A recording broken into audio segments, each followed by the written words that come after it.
Hello.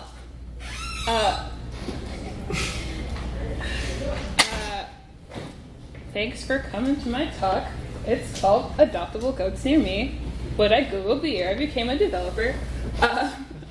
It's about what I learned when I became a developer. So before I start,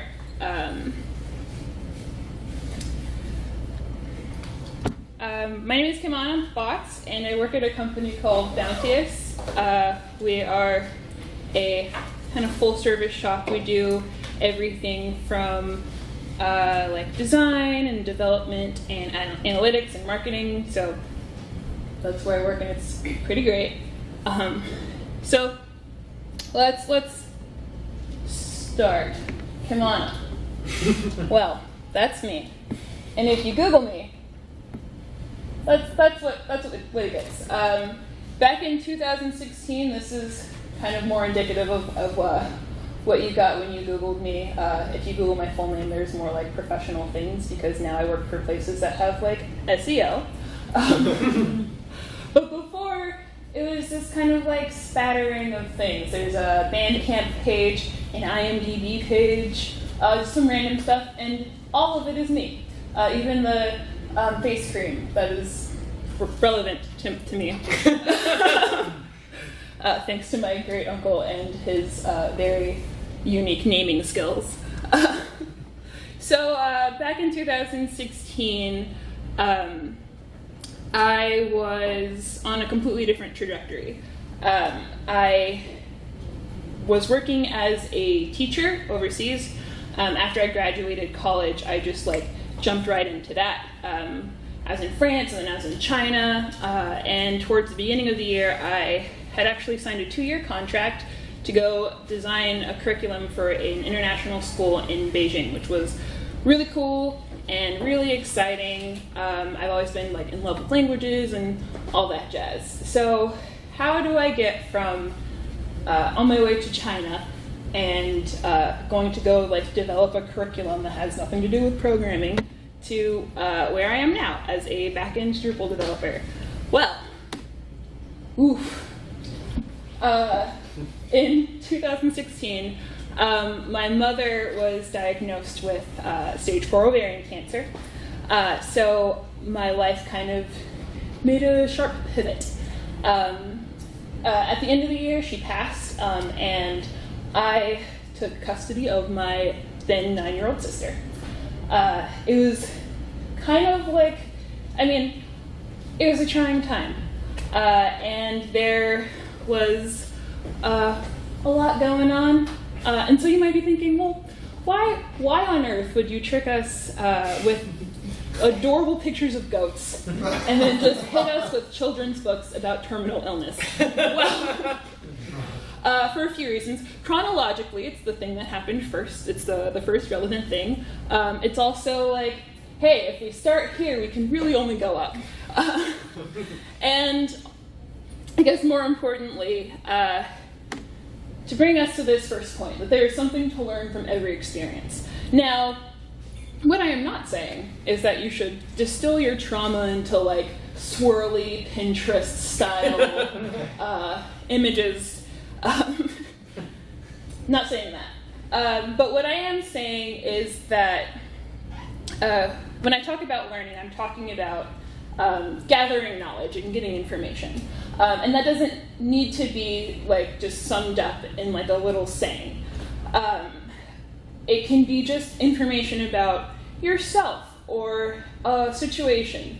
I learned a lot about how I handle stress, and a little bit about guardianship laws. There's some stuff, you learn a lot, and it doesn't have to be, this is a textbook, and these are tutorials, and here is a defined learning path. Learning happens all the time, and it's happening constantly, and it can be active or passive. And so, for me, I find it comforting to take a more active approach to learning, especially in situations that are a bit trying. I like to ask myself, what do I know now that I didn't know before? And even though things can be really tough to get through. At the end of the day, it's a really good way to, at least in my experience, it's a great way to like process things. So, as the story continues, had my little sister. I learned a lot in that first couple of months, but then there's other stuff that I still needed help with. We came to a point where I needed to find a job, but because all of my professional experience had been in education, well, teaching overseas is very different than teaching in the United States. And I knew that, number one, that wasn't going to like be a good, sustainable lifestyle for me and my little sister. I needed something with job security. I needed something with like reliable health care and something that like I was interested in that had tangible, solvable problems, and I wasn't going to be concerned with like the effect I'm having on like a whole generation of children. So I turned around and I was like, well, what do I enjoy doing?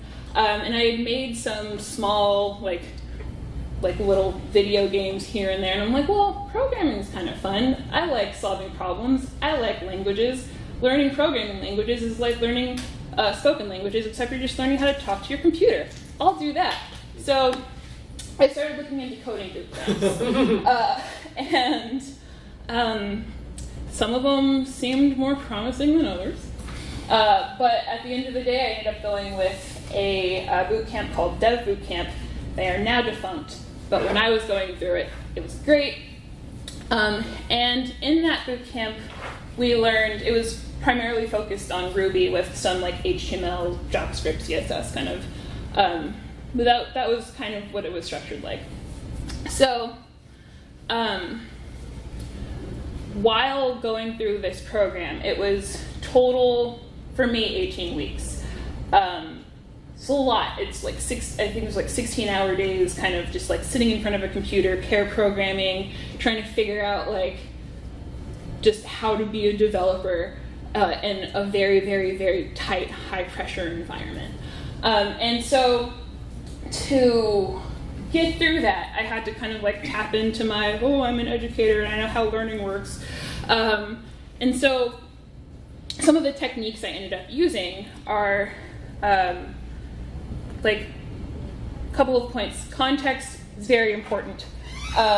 It's really important when you're learning things to like change up the context in which you're learning. So this could be like using the same tools to solve a different problem.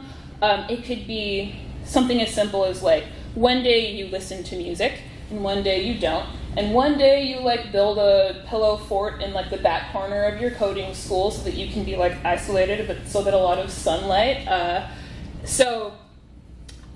Studies have actually shown that like if you're changing things like that, it helps you retain the information that you're using, that you're learning. This is true with like training dogs. You can train a dog to like sit, and if you only teach your dog the command sit, if you're standing like right in front of your refrigerator, it doesn't necessarily know that sit also means sit when you're in front of the couch or you're outside in the backyard.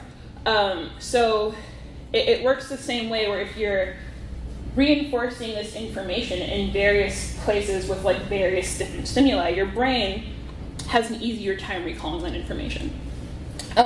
Another thing is that I was lucky enough to have a small child that could serve as a rubber duck. So a lot of really helpful things, like one really helpful technique for like learning this stuff is to like test yourself. So that can be flashcards.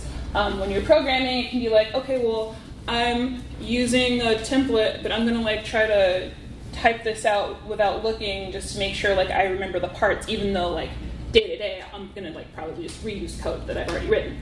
But just to make sure you're reinforcing that you know for sure what you're working with.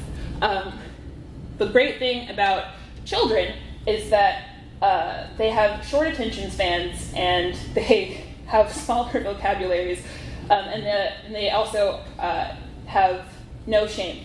So if you're going to a child and being like, so I learned about this cool thing, I need to be able to communicate this idea. If I'm explaining a thing to a child, I need to be able to explain it in a way that's simple enough without using like complex language. You can break down ideas really well and in a short amount of time so that they don't like get distracted. And that's a really good way to be like, okay, I understand this thing to a point where I can explain it to a child.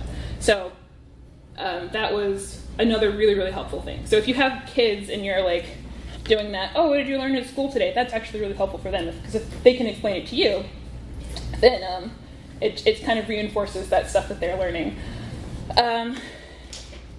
So towards the end of my bootcamp experience, I started working on this story-based or location-based storytelling app, and it used Angular. And so it was a lot of like, how to wait for the geolocation data to be loaded in before returning, before doing this calculation. There's a lot of that. And so like, beyond the like technical stuff that we learned at this boot camp, I learned about failure and being uncomfortable. So failure is a really great way to get context for different things. So in like a technical situation, like embracing beautiful, beautiful error codes. That was a really hard lesson I had to learn because when your computer is just like yelling red at you, like this is broken and it's not great, it can be really stressful. But eventually, I learned that not only were error codes like good because that way I can figure out how to like solve the problem. Better to fail loudly than quietly. I also learned that like if I got to see all these different error codes, that means I have the opportunity to solve all these different problems. So like rather than if I'm going through and like doing this thing and it's going very smoothly and without fail, I have a deeper knowledge now, having had to like look under the hood of this thing and like know all the moving parts. And that can be true for anything. Like it can be true outside of like a technical situation. And that's a thing that I still have to deal with today, where like very recently I was just setting up an Acquia environment, and I had to talk to like 4 different people because we have different tooling than I was used to, and like all these different things, and like where it had been a very like simple process before, now like having run into all these different problems, I learned about environment variables, and I learned about like our tooling specifically, and I got to learn about Ansible and all this kind of cool stuff. So it was a really valuable experience, just kind of like fumbling for several hours and like having a bunch of different conversations with my coworkers. So yeah, failure provides context and feedback. You get to know what doesn't work so that you can do something else. And then discomfort, and I want to make a distinction between discomfort and safety. So discomfort is not like, oh, I feel like I do not feel safe in this environment. Like discomfort doesn't mean stress necessarily. It doesn't mean like just like physical. Am I going to be harmed? Right? It's more about pressure and tension. So when you are feeling like psychologically safe, as the diagram shows, and you don't have much like pressure or tension, there's no motivation, you're not being held accountable, you're in the comfort zone. You have no drive, there's nothing pushing you to like solve problems and grow. It's kind of like when you're a hermit crab and you're done growing, your shell is very comfy, rather than like a hermit crab that's growing. It's like, well, now I need to like leave this shell and go in search of a new shell. And like learning is kind of that process of coming out of your shell and finding something that fits better, and then continuing to do that. So yeah. After my boot camp was done, it was pretty stressful. And when you're working on code for several hours a day, you gotta eat. And so I just randomly Googled, I need a burrito, went with a friend to a burrito shop, and while I was there, someone asked me like, oh, I heard you talking about code, and I see you have like a code-related shirt on. How do you feel about that boot camp? Like, what's that like? And I'm like, oh, it's great. It's amazing, and I love coding, and coding is fun, and it's like the best thing that ever happened to me, and I'm like really excited to like learn more stuff. And then that person hired me. So next thing, enthusiasm begets enthusiasm. When you're enthusiastic about learning thing, people that are enthusiastic about talking about the thing that you're enthusiastic about want to talk to you about it, because sometimes it can be hard to like find a person that wants to talk about like Drupal 8 migrations for like several hours. So you'll talk to your yeah. Cool. But yeah, when you're excited to learn, people that are excited to like teach and like have these kinds of conversations will want to talk to you. And bothering people is real fun. I am the type of person that like I will find a person and kind of cling to them and then be like, hey, this is a thing that I did. This is my next step that I am planning on doing.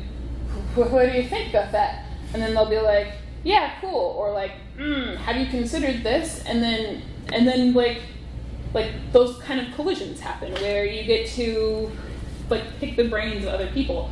Other people are really important in learning through the fun. It's not just in school. So I found mentors both in that company that I was working at and outside of it. So within that company, because I had this like hunger for knowledge, my supervisor was like, hey, here's this person that doesn't know anything about Drupal and hadn't touched PHP until we hired her as an apprentice developer. Take this like set of data, get it into the Drupal. Okay, cool. That's cool. Okay. Now take this cron. You know what cron is? You don't know what cron is? Cool. Learn what that is. Now take it and then like do this thing on like a schedule. Cool. You got that? And then it was just that, like just being able to attack these problems like just with full enthusiasm, and then being able to like ask the questions that I needed to ask to get to the like solutions that I was seeking, and having resources to do that was super valuable. Mentoring goes both ways. I have only been a developer for about 1.5 years, like professionally, like full time. But even just right after my boot camp, I found other people that needed help, because you're always going to, even if you know like a little bit, there are people that don't know as much as you. And not only is it just like the right thing to do to just like engage people outside of yourself and help others to kind of build their own expertise. Going back to the whole borrow a child point, people, it's a great way to hold yourself accountable for like the things that you know. Being able to teach someone else is another really great way to reinforce your own learning, because you don't want to teach them incorrect information. And so, yeah, holding yourself accountable to like be like a more knowledgeable person and like transmit that knowledge.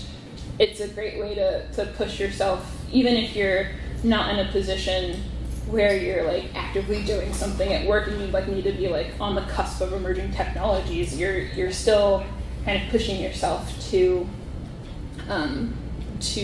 be an expert to the capacity that you can be. And also showing up, just like when people are like, hey, I need help with a thing, and you're like, I can help, I have some time and this space, and I can probably type some words or like help at the table, then just like showing up and doing that. And then it's just another really great way to like be involved and again make those collisions and like interact with all those people.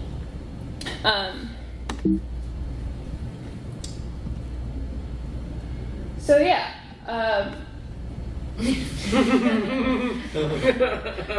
At the end of the day, I still Google stuff every day, and it's been really exciting to kind of come into this space and to see like all these horizons that are just kind of out in front of me, and every day I'm meeting more people and being exposed to newer things, and like the world is kind of ever expanding.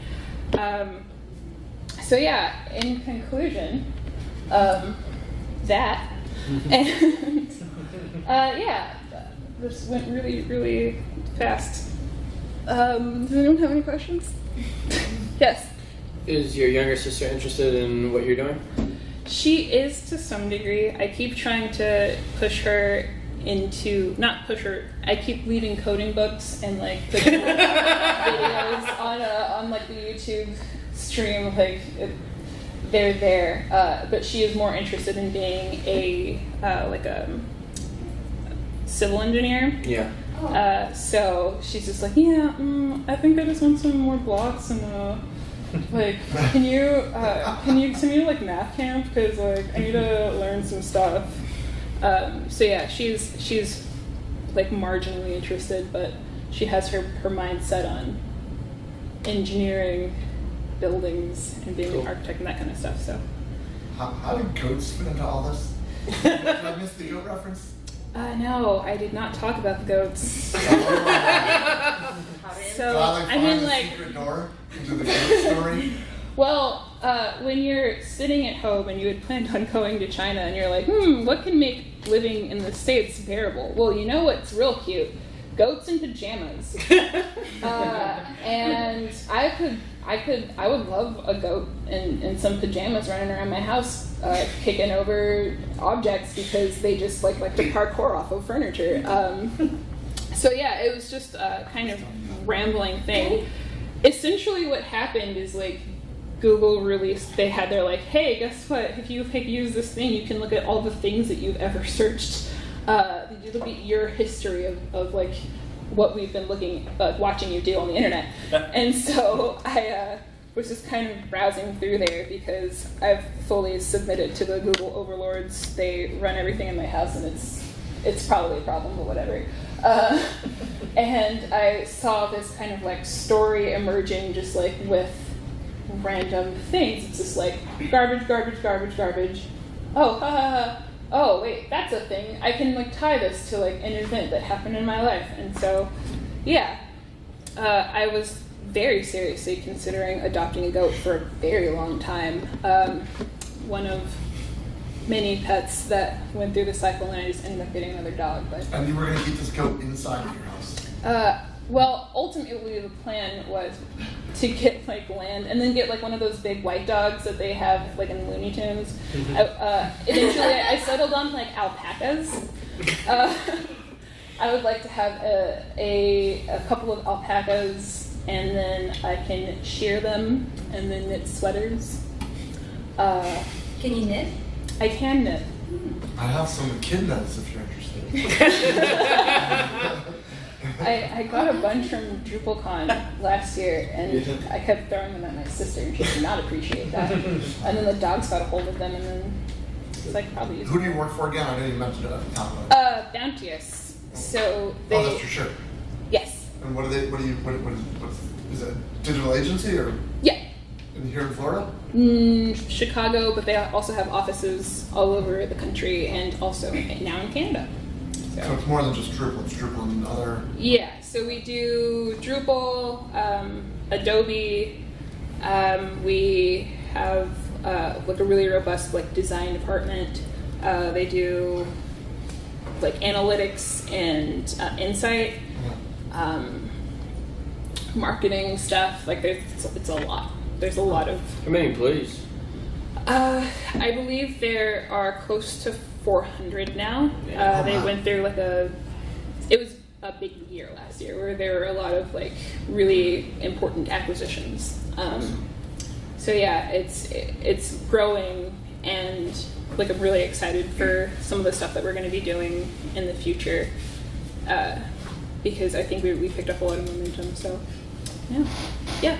So what would you say, just out of curiosity, was your maybe the biggest misconception that you had before, like maybe right before you started the boot camp to where you are now, like reflecting back, what was something that really stood out to you as like, wow, that was way off? Or I think I've been really fortunate too, so this is not like speaking, I know this is like not accurate or true for everyone, but I fully anticipated going into a much more like bro-y environment when I got into tech, and I've been fortunate enough to land at companies that have like a strong push for like diversity and equity and all that kind of stuff, that like have like a really like strong like mission to like make the world a better place, like and behave like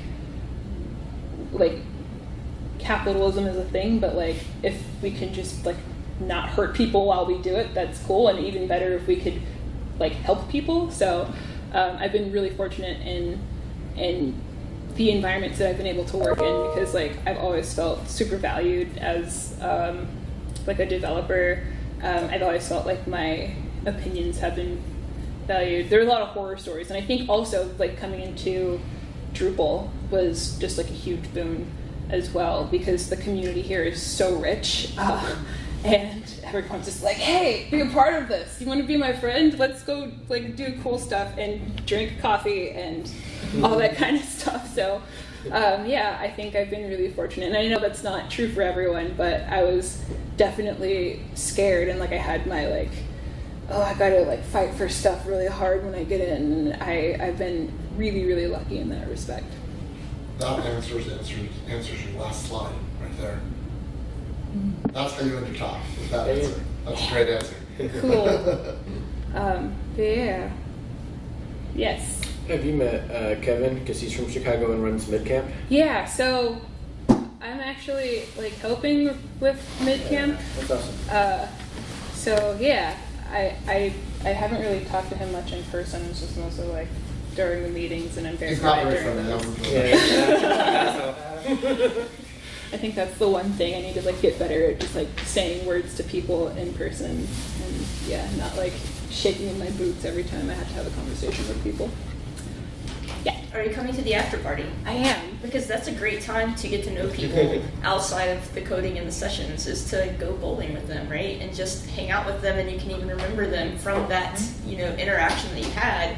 And it's a great way to network as an introvert myself. So. Yeah, I'm really excited. I kind of intentionally stayed in yesterday for the purpose of like recharging, so that I can stay out tonight. So. She's gonna get crazy. Yeah. If you see me dancing on tables, it's because I'm channeling my inner goat.